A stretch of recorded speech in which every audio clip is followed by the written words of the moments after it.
Ha un volto il presunto omicida di Gianpietro Piccolo, il clochard trovato ucciso alla stazione ferroviaria di Treviso mercoledì mattina.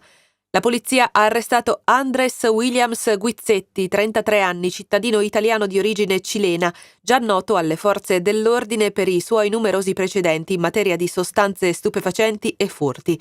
Intorno alle 7:20 di mercoledì un passeggero aveva notato il sangue e avvertito il 113 e da lì erano partite le indagini. La sala operativa aveva segnalato la presenza di un morto alla stazione, siamo andati a capirne di più e lì abbiamo visto che era un clochard e a fianco a questa persona, nelle vicinanze più corretto, le volanti sono riusciti a capire che c'era qualcun altro che aveva dormito così come senza tetto.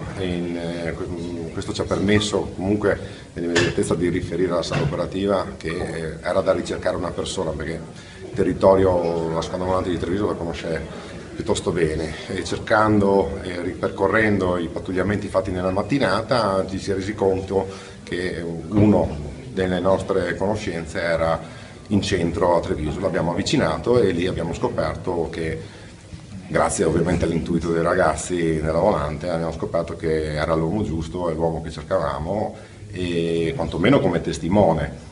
E in seconda battuta, avendo visto tracce ematiche sui pantaloni, sangue sui pantaloni, avevamo capito che l'uomo era da portare in questura per permettere alla squadra mobile di fare gli accertamenti dovuti sotto la direzione dell'autorità giudiziaria, e questo abbiamo fatto. Particolarmente efferate le modalità dell'omicidio. Sì, l'analisi dei filmati della videosorveglianza cittadina e i successivi rilievi della polizia scientifica hanno permesso agli investigatori della squadra mobile di formulare un quadro indiziario completo, dal quale emergevano diversi indizi a carico dell'uomo, motivo per il quale è stato sottoposto ad un fermo di polizia giudiziaria e successivamente condotto in carcere.